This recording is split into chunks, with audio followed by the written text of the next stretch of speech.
Good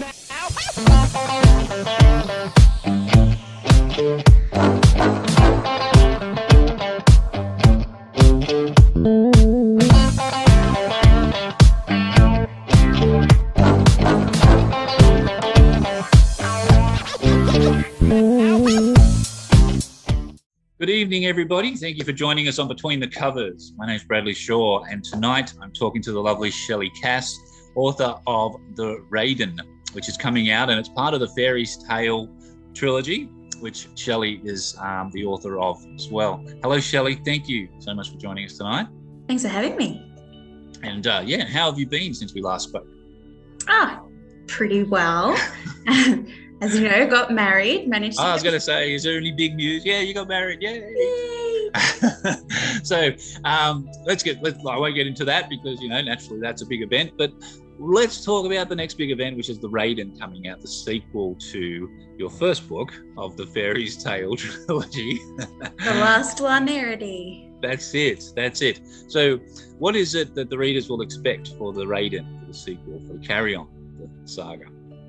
So each book in the trilogy focuses on the personal development of one of the three protagonists. So the first novel, the physical journey was to get to the forest, and that was Kiana's journey to finding herself, to opening up to other people.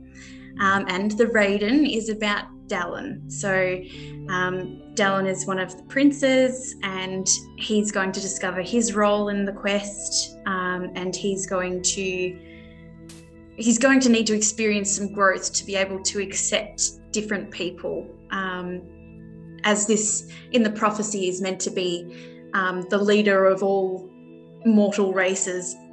But he and his people are at war with one of those races, so he's going to need to learn to open up. Wow, fantastic. And so do you consciously design the moralities of these characters and stories as well when you wrote them? Or did that did you plan those out through the stages? It wasn't just an adventure story, but it was also an emotional and moral story for the characters? So this was a 15-year process. It was a very long process, and we've talked in the past over it how I was just the little year 8 mousy student who got started on something. It all just evolved over time. I just had light bulb moments and went, oh, this seems to be happening. I'm going to make a thing out of it. So it wasn't intentional, but then it was. Yeah, of course, that's the best way to have it. So naturally crafting it, you probably just wrote it and then you had to go back and chisel it out into the way it was going to all piece together. And so was it a conscious decision to, when the first book right through to the last book, was it a conscious decision to put the breaks in the story trail in, or did you find you wrote the first one and then you thought, well, this has spread legs to other areas to where we can put new stories, and then that became Raiden and became, so was that how you wrote it, or did you have the plan for all three out first? Like, if I can ask, I'm just curious how you structure a trilogy. Back then, I feel like, we're all taught beginning, middle, end. Maybe I didn't realize when I got started that it was going to be so big, but you quickly realize how massive the story is getting and how much you need to achieve. Wow. So the beginning, middle, end just happened to carry over 3 novels. So that's huge. Yeah. A lot of people don't do that, do they? A lot of people write the first book and then take a break and then think, oh, wow, actually I can see other stories. I can actually see this. But you are saying that you actually just had this story, just a whole thing just unfolding, and you found the best way to put it together was to put it into 3. Yeah. As well. Yeah. Just evolved that way. That's brilliant. So what is it the Raiden that the readers are going to expect? What, is it a book that they can read individually, or they have to read the first one? You'd want to read the first one to understand the world properly and to understand the significance of the character growth, I guess. Good. But I think the relationships that Dalin in particular is developing could still just be relatable and interesting enough anyway. I enjoyed writing them, so hopefully people would enjoy reading them. Good. And so what are your hopes for this, for the books, for the readers to get out of it? So like you're written the book and you've experienced, I think you've had some feedback from readers before. This is a second edition. So how have you found this book being received early on in its trial or its earlier release? I've had mixed feedback. I can't pinpoint. Everyone has a different favorite of the three.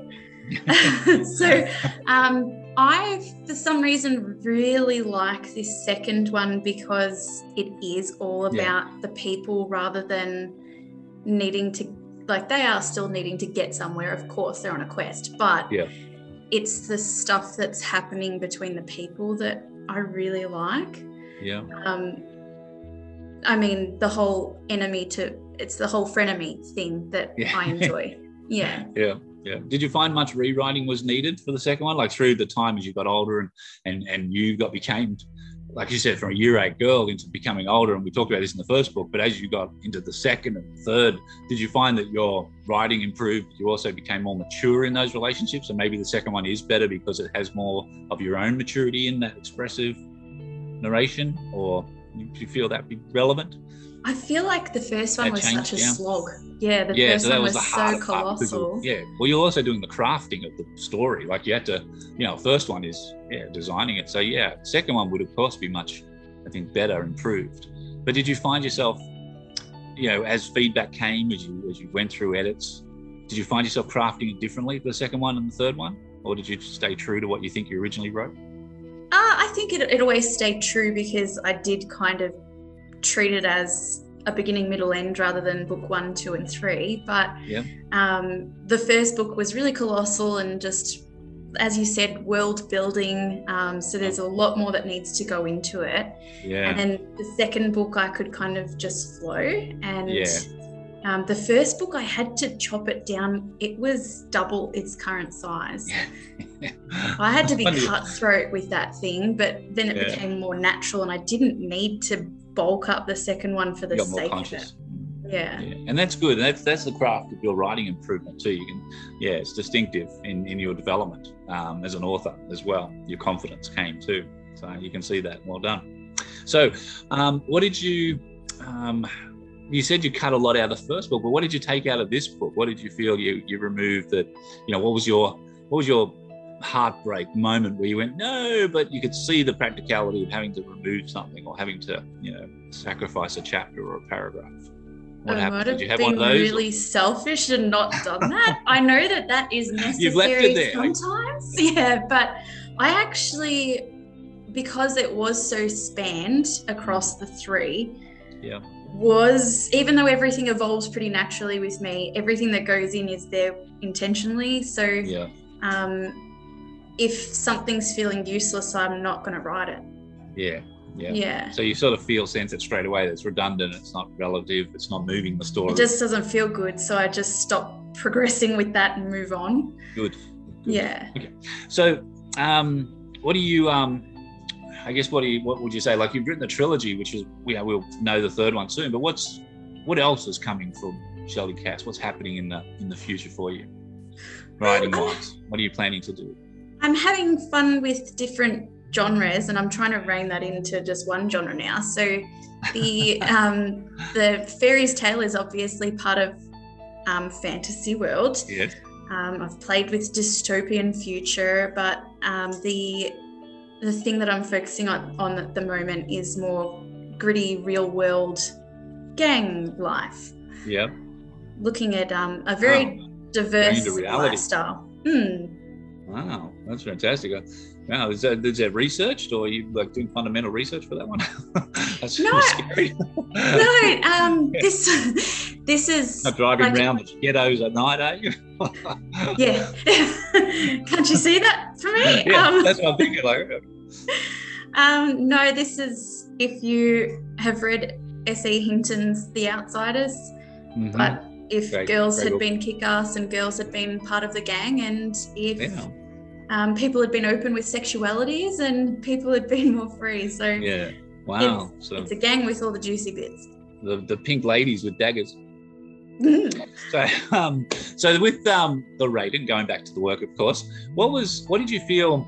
Did you have any moments in that book that were hard to write? large, like laborious, or that you struggled with? Was there any challenges you found in that book, the second one? So the way that I write is that I have these light bulb moments, and I see how I'm going to get to these big moments, and then sometimes the fact that I have to get there first is a bit of an effort. I need to fill in that gap to get them there, and the journey.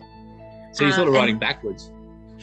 Yeah. You sort of go, okay, that's where I am, and I want to. How do I get them there, and pull it backwards to where you are?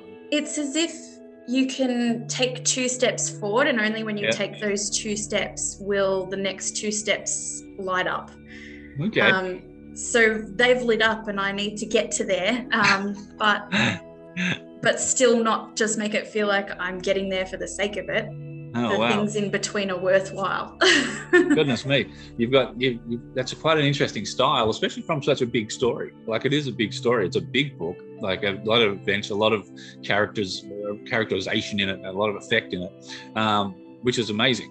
From, as you say, one so young, to take such a big story. But as I'm saying to Shelly here, everyone watching, the book, The Raiden, is available everywhere. The books are sold. We do ask you to go into your bookstores and buy them and support local businesses as much as possible, always, please.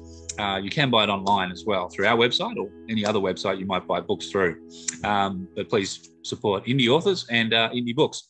So getting back to Shelly, we talked about it earlier in other interviews, but what interesting and I guess unique quirks do you have as a writer, just to share with new viewers who might not have seen the first video yet? It's changed so much. I'm like a totally different writer to when I wrote the trilogy now. You're a totally different looking woman. Like, I mean, you've got blonde hair. Last time we interviewed you, were dark and brunette. Long brown hair. And now you've got this blonde crop. It's like, wow, it suits you. But I should have seen, like, start of the year it was pink, and then I've just washed out the blue. Okay, there you go. Well, we should have done the video sooner. But quirks as a writer, colour your hair. So you've changed and matured and grown as a writer as well, which is great. So tell us more. Tell us, what is your quirk? How's your quirks evolved in writing? I think now my quirks are just to strip it back, and for some reason now I'm more focused on dialogue to push the story. Okay. Whereas in the fantasy, like Lord of the Rings style, there could be 10 pages to describe a rock. So the quirks have changed. Yeah. But you got to remember too, the rocks in Lord of the Rings actually spoke, didn't they? Or was that Lord of the Rings? No, that was something else. I think it was they trees. The trees spoke. The trees. Okay, so what do you love about writing for yourself as much as you do for other people? Like, what keeps you motivated as an author, as a writer? To be honest, sometimes you just want to despair because it's not going where you want it to go. But the thing that motivates me is I've got no choice. I will be so much, even though I feel unhappy sometimes that I'm not giving my books to as many people as I wish. I would be so much unhappier if I was suppressing what needs to come out. It's like I really don't have a choice. If there's something in my head, it's going to stay there. I can hear their voices, and I'm not crazy, but I can hear what these characters are meant to be saying. And as I'm driving, like it would drive me crazy if I didn't get them out. Yeah, and that's what the true, I guess, creative spirit is that inner self that is there and part of the journey of writing, because that's the expression you have to have, and that's what makes you unique as an author, as a talented creator of that story and that world that you've indulged in since you were a young lady. So I mean, gosh, long time. Well, okay, not that long, everybody. She's still only 21, I suppose. But anyway, so thanks again for writing The Raiden and sharing it with everybody and letting us support you. So it's a nice short interview, this one, because we have talked a lot before, and I'm going to promote that other video as well with this one. I want everybody to know who this author, who Shelly Cass is. She's wonderful, and she's done a great series of fantasy for people who love that genre. But thank you so much for joining us and talking to me again. Thank you for representing me.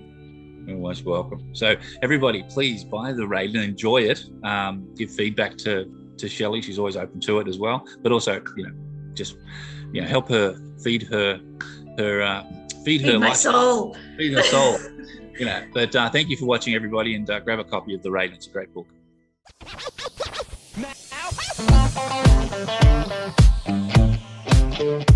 Now.